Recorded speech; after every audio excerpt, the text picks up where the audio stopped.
Welcome back to another episode of Mercedes Classics with Pierre Hidari. Today we're going to review the biggest mistake Mercedes ever made, the 126 S-Class. But Pierre, how is this car a mistake? Well, it's a mistake because Mercedes outdid themselves and will forever outdo themselves with this car. This is the epitome of S-Class design. From now on, every S-Class ever going forward will always be compared to this car. This car will always be the superlative S-Class. This car is the epitome of the Mercedes S-Class design.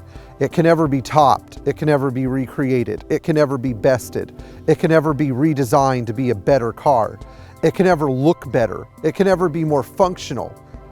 In some ways, you can argue that Mercedes did not even know what they were creating when they made this amazing automobile. In fact, it is so amazing that we had to bring it to you and tell you about it. Finally, our review of the Mercedes 126 S-Class.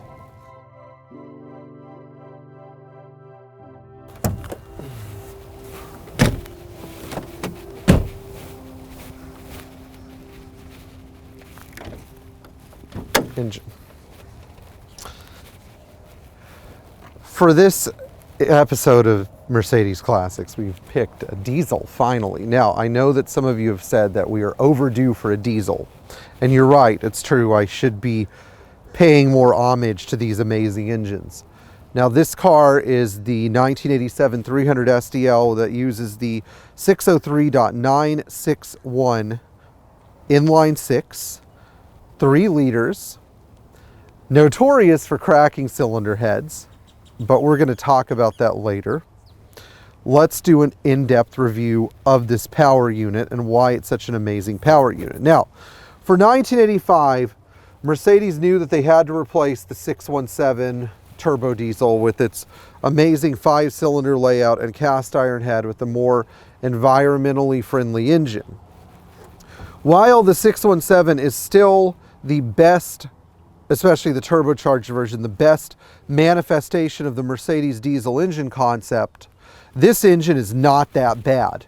And when I say it's not that bad, what I mean is it's still a great engine, and I still think it's a wonderful and dependable analog motor. The 603 engine uses a slightly long stroke design, and it uses a very aggressive Garrett turbocharger to produce 148 horsepower. These engines revved smoothly to 5,000 RPM. They made excellent power all the way from 1,800 RPM to just about where the red line was. And they were extremely efficient. This large car gets about 25 miles per gallon.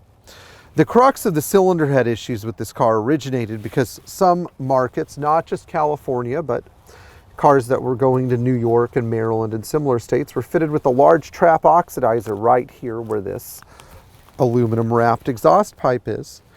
And this trap oxidizer would get blocked with all sorts of hydrocarbon residue, creating excessive back pressure inside the combustion chambers of the engine.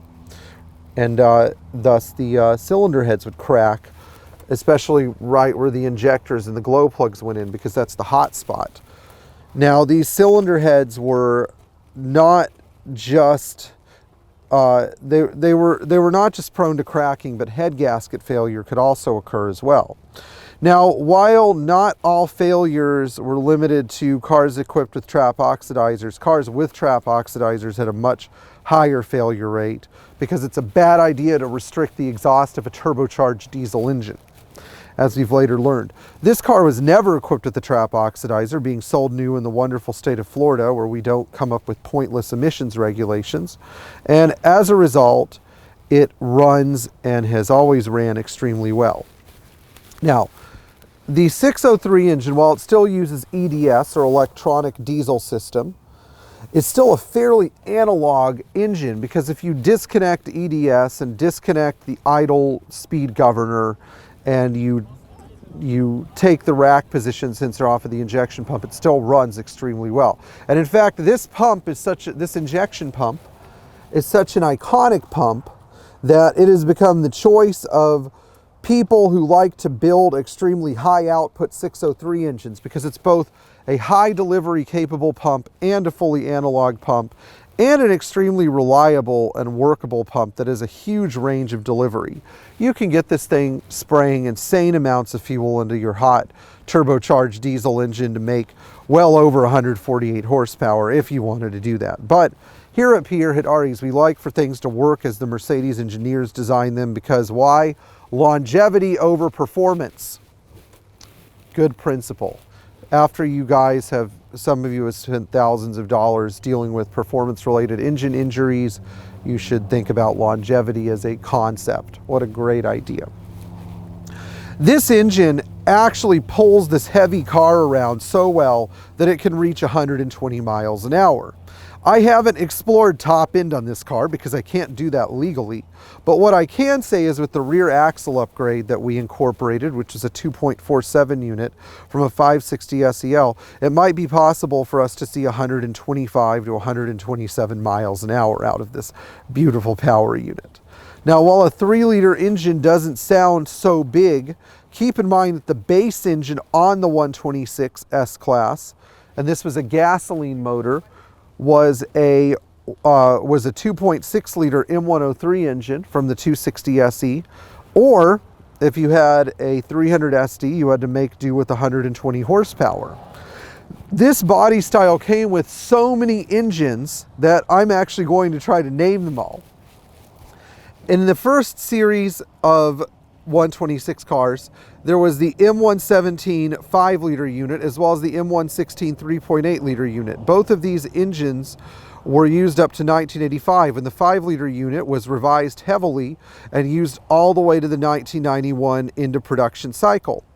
In addition, there were 2 6-cylinder models upon launch, the 280 SE and SEL and the 280S. I bet a lot of you didn't know that the 280S was powered by a carbureted M110 engine. The 280 SE and SEL made do with the 185 horsepower European version of the M110 engine, and there was even a low compression version available for certain markets with 155 horsepower. In the United States, we received a detuned version of the 380 SE and SEL. Well, actually, at the start, there was just the 380 SEL, and later on it was joined by the 380 SE with just 155 horsepower. In addition, there was the 300 SD, which became the iconic 126 model in the United States, and of which I showed you mine in one of our oil cap blow-by videos. In 1986, the model line was entirely revised to include the 300 SE and SEL, the 260 SE, the 300 SDL, the 500 SE in revised form, 500 SEL, 560 SEL for the US market, and the 560 SEC for the US market, a 500 SEC, a 420 SEL, 420 SE for the non-US market, and a 420 SEC if you really wanted one of those cars for some reason, the forgotten 126. Later on, the model line was joined in the United States by the 350 SD and 350 SDL, and the model line gracefully exited in 1991, where the cars were still selling extremely well. There was no end of model cycle decline because people appreciated good cars back then, or they actually had good cars to buy. So note to all auto manufacturers, if you don't sell crap, then people will keep buying your cars all the way through the end of production cycle. Maybe Mercedes could learn some lessons about this.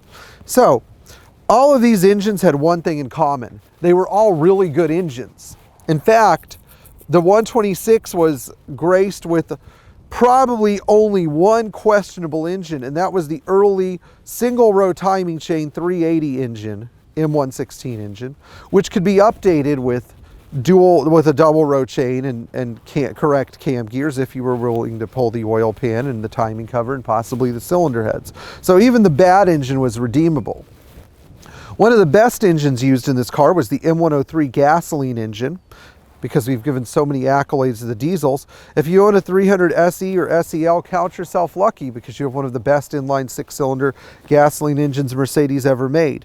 And who could forget the M110? Even though it wasn't used in the United States, it was such a fantastic high revving motor that it was a perfect complement for the 126 S-Class, especially in short wheelbase trim. The W126 was designed so well that getting into one doesn't feel like you're getting into a 40-year-old car, at least when it's a nice car that's been well kept. It actually feels like you're getting into, I don't know, your own airplane, or maybe a submarine, something that is purposefully designed. Now, the 126 bested other Mercedes S-Classes by offering a lot of firsts. These included power seats with memory functions, even a power headrest. Again, the interior had lavish amounts of real wood that was actually thick. It wasn't like this weird bird's eye maple stuff that auto manufacturers have come up with to justify not using real wood. The car's spaciousness, though, is belied by its external dimensions. See, this is a car where you don't have 16 feet of dashboard, 32 feet of hood, some weird hidden cavernous rear seat area that feels like a coffin, a trunk that you aren't really sure where begins or starts. No, every form on this car is exacted to correct geometric proportions. For example, I am 6'4", but getting in this car is quite nice because I don't feel like I'm sitting down into some kind of weird millennial hovercraft. Behind the wheel of the 126, you have every single control and dial and everything with zero ambiguity, which I really love. The tachometer is not some giant caricature of a tachometer. It's a simple instrument that just tells you how fast your RPMs are, how high your RPMs are. You have all of the right gauges, and because this is a Gen 2 model, you have lights that actually tell you what's going on. Even today, it's very difficult to find a car with a brake wear indicator, or a car that tells you straightforwardly that you have a bulb out, or a car that actually tells you the outside temperature without hiding it in a weird array of buttons and gizmos that you have to scroll through while you're driving that could possibly kill you. The 300 STL used the iconic Mercedes 722.3 gearbox. Now this gearbox was developed specifically for the 126, which is the first model to use it, shortly followed by the 123 turbo diesels. These gearboxes are so well designed that we see numerous examples with well over 300,000 miles. While if they're not maintained well, they can wear out, they seem to keep going longer than most gearboxes were, well, as they say, a bad 722.3 will keep going longer than often a good Ford, what was that? Well, anyway, a good Ford or Chevy transmission. These transmissions, in fact, were designed so well because they had tight tolerances and they weren't designed with a bunch of slush. They weren't designed to cater to the American motoring, buffoon who wanted a seamless slush box of a transmission. No, this is a transmission that you feel the shift, where you can control the transmission actually using the gear stick lever without feeling like you're going to blow it up. That's one of the things that makes these cars drive so well. I couldn't imagine the 126 without the 722.3 or .4 gearbox. Now, the climate control is another thing that I really love. You could operate the automatic climate control in the 126 with no buttons pressed, including the 0 button. You make sure that 0 is tripped. But you can leave the thing just like this and select your temperature and it does the rest. You don't have a weird digital display that doesn't always make sense where you're trying to negotiate the left and right side temperature. Nope, you just have a simple temperature wheel where you can pick the desired temperature of the car. And if everything is working right, even on really warm days, the climate control does a great job of keeping the inside of the car cool. Now, there are some things in the 126 I wish they didn't incorporate. For example, the illuminated visors, which in this car actually are very nice. but still a little unnecessary. They had to put a seatbelt warning light in somewhere. I really appreciate the fact that Mercedes put this entirely useless and pointless government mandated light out of view of somebody who actually has the common sense to use their seatbelt. Another thing that I really love about this car is the fact that you can visor out all of the sun with this wonderful central sun visor. And finally, there's the sunroof. Now, some people don't value their sunroof, but I love a good sunroof. In fact, I have to change these sunroof brackets, but oh well. Regardless, this is one of the best sunroofs you could get, and now you can't even really get a sunroof this big in any model of classic car. And if you need a spoiler for some reason, because you're doing over 100 miles an hour, you can turn your sunroof into a roof spoiler to stabilize your car at high speeds. One of the other things I love about the 126 happens to be, yes, these power seats. I can literally sit in this car comfortably. I mean, imagine if I was 6'7" or, you know, as big as somebody like, who is a really big basket. Imagine I was like Wilt Chamberlain. Hello, everybody. I'm Wilt Chamberlain. I could stretch out of this Mercedes very comfortably. I literally had a friend that had a 126 that was so tall that he had to sit like this. But he said that the car was actually extremely comfortable, minus the fact that you had to look at the B-pillar all the time. Another thing that I think people in the 126 complain about a lot are the seats. Not so much because they were a bad design or because they tend to lean to the left a little bit, but more so because the springs would break. Usually this is because people would drop themselves into the seat. You don't see a lot of broken springs in European market cars because for some reason in the EU, or at least what became the EU, people's parents taught them not to drop their butt onto the seat when they were getting in a car. I think that somehow a lot of us missed that memo.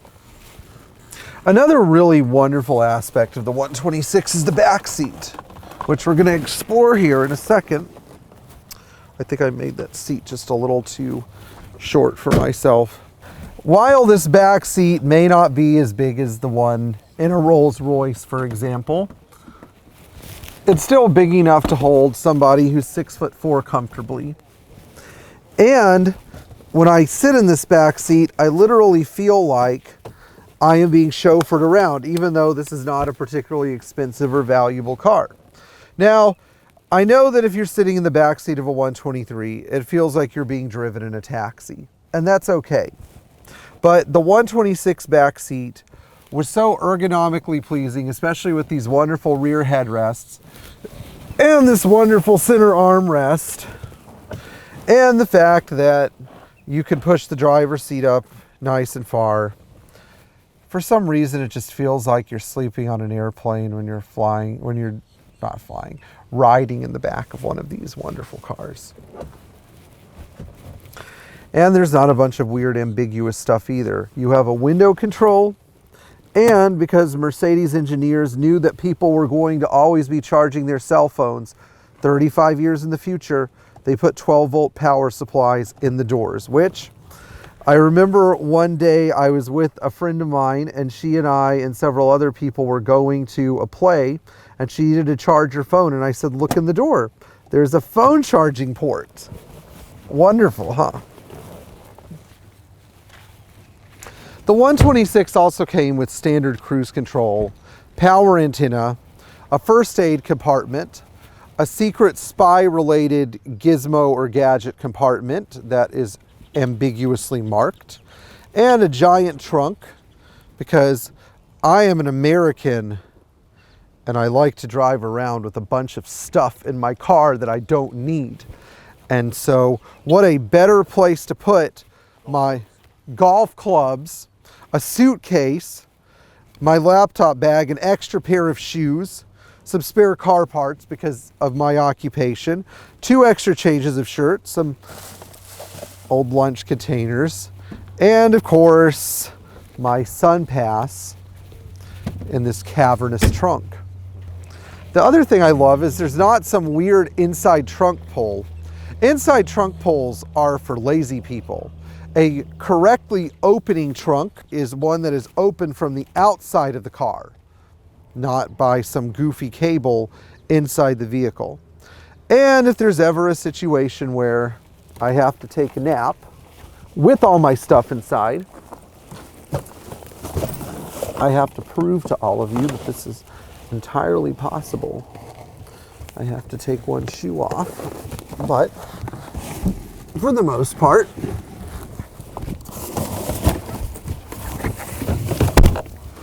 it's really not so bad. I hear that there are hotels in Japan that are smaller than this. They have these sleeping cocoons. And there has been an occasion, at least once in my life, because I know how to open the trunk from the inside out. It's really not that bad. If I had a pillow, I'd actually be comfortable. Okay, good, all right.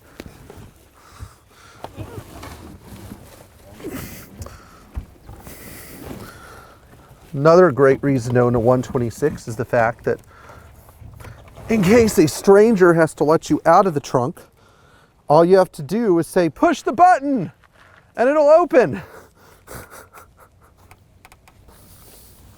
Now we're going to talk about the suspension in the 126.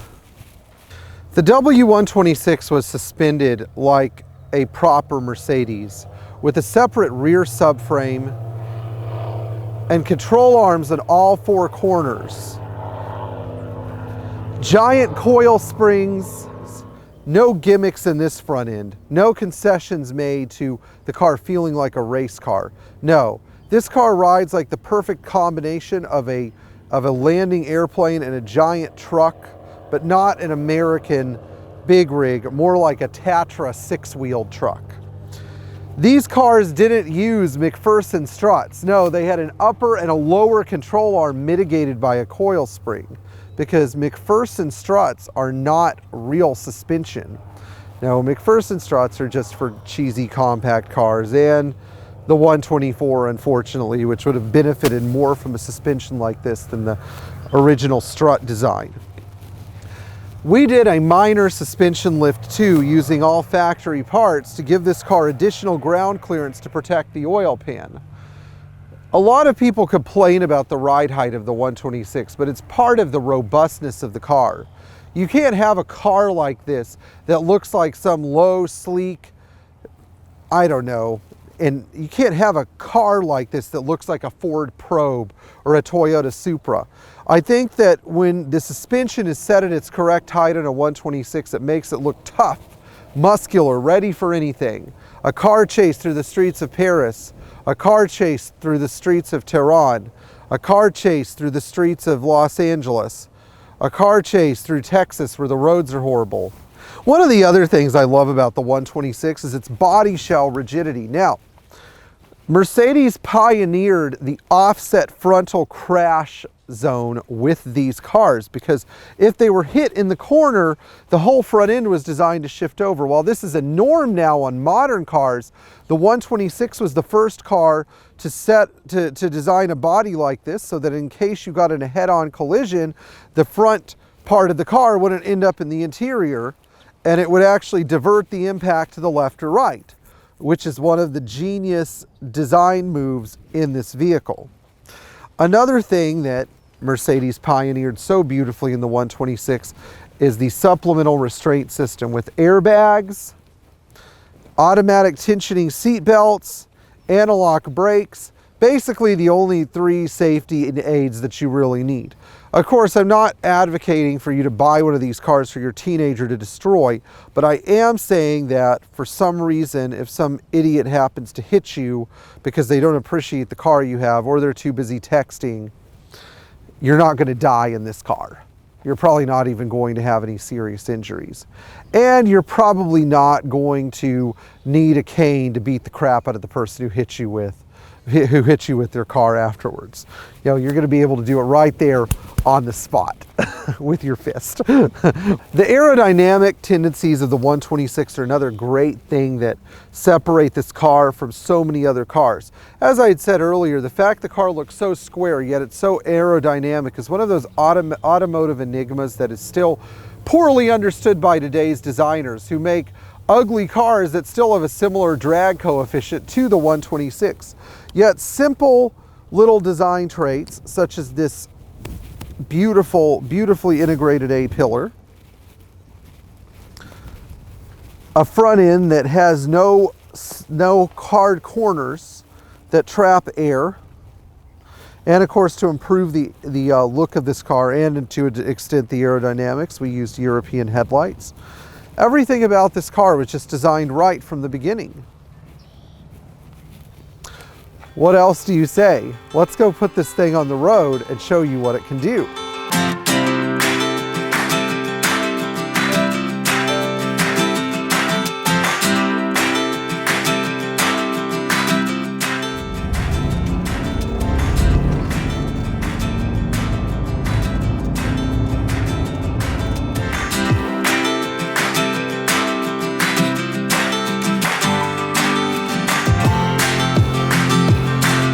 If you're considering the purchase of a 126 as your daily driver or as a secondary collectible car, you are using good logic and common sense. These are great cars. They deserve a chance. I know so many people who have bought a 126 S-Class, done all the work to the car, made the car right, and then realized that they had been missing out on a truly great motoring experience for most of their lives. Today, we are going to bestow the accolade on the W126 as the most reliable, best designed luxury car ever created, because Mercedes didn't even know how great this car was until it was gone. It's such a shame that so many of these cars are no longer with us, but we still have a good number of them, so we need to take care of the ones that we have, maintain the ones that we have, and remember that a Mercedes from the 1970s, 80s, even early 90s was the best the brand had to offer and will probably be the best the brand ever has to offer. I'm not going to be doing this 30 years later with a 2019 S-Class car. I promise you that.